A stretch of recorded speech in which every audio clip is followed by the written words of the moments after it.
২০২৬ সালের এই গ্রীষ্মে বিশ্ব দেখছে এক অদ্ভুত দৃশ্য, যে আমেরিকা তার বিশাল নৌবহর আর প্রযুক্তির দাপটেই বিশ্ব শাসন করে, সেই মহাশক্তি আজ মাত্র ২১ মাইল চওড়া এক জলপথের সামনে থমকে দাঁড়িয়েছে। হরমুজ প্রণালী এখন হয়ে উঠেছে পেন্টাগনের সবচেয়ে বড় মাথা ব্যথার কারণ। ইরান শুধু যুদ্ধ লড়ছে না, তারা দাবা খেলছে ভূগোলের নকশা নিয়ে। হরমুজ প্রণালীর এক পাশে ওমান, অন্য পাশে ইরান। এর সবচেয়ে সরু অংশটি এতটাই সংকীর্ণ যে দানবীয় তেলের ট্যাঙ্কারগুলো সেখানে প্রায় অসহায় শিকারের মতো। তেহরান খুব ভালো করেই জানে, আধুনিক যুদ্ধের হিসাব শুধু মিসাইলে হয় না, সঠিক জায়গায় দাঁড়িয়ে থাকাও একটা বড় শক্তি। কিন্তু কেন হার মানছেন সে মার্কিন গোয়েন্দা ড্রোন আর ইসরায়েলি মিসাইল? উত্তর লুকিয়ে আছে ইরানের কৌশলে।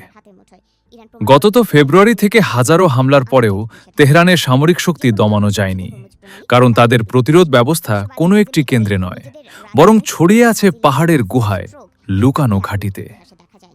একটি মাথা কাটলে যেন আরও 10টি মাথা গজিয়ে উঠছে। মাথা গজিয়ে উঠছে এক অদৃশ্য ও বিকেন্দ্রীকরণ প্রতিরক্ষা বলয়। জ্বালানি তেল বিশ্ব অর্থনীতির এই প্রাণরস এখন কার্যত ইরানের হাতের মুঠোয়।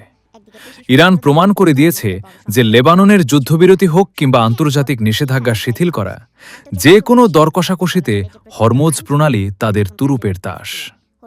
বিশ্ববাজারকে জিম্মি করে নিজেদের রাজনৈতিক লক্ষ্য হাসিলের এই মাস্টার স্ট্রোকের আগে আধুনিক ইতিহাসে দেখা যায়নি। এদিকে ওয়াশিংটনের অন্দরমহলে চলছে তীব্র উত্তেজনা। প্রেসিডেন্ট ট্রাম্পের সেই পরিচিত হুঙ্কার আর চিৎকার কি তবে কাজে আসছে না? ওমান উপসাগরে ইরানি জাহাজ জব্দ কিংবা নিখোঁজ যুদ্ধবিমানের ক্রুদের নিয়ে মার্কিন প্রশাসনের অস্থিরতা আজ স্পষ্ট। একদিকে পেশিশক্তি প্রদর্শনের চেষ্টা, অন্যদিকে বড় সংঘাতের ভয়ে পিছু হটা।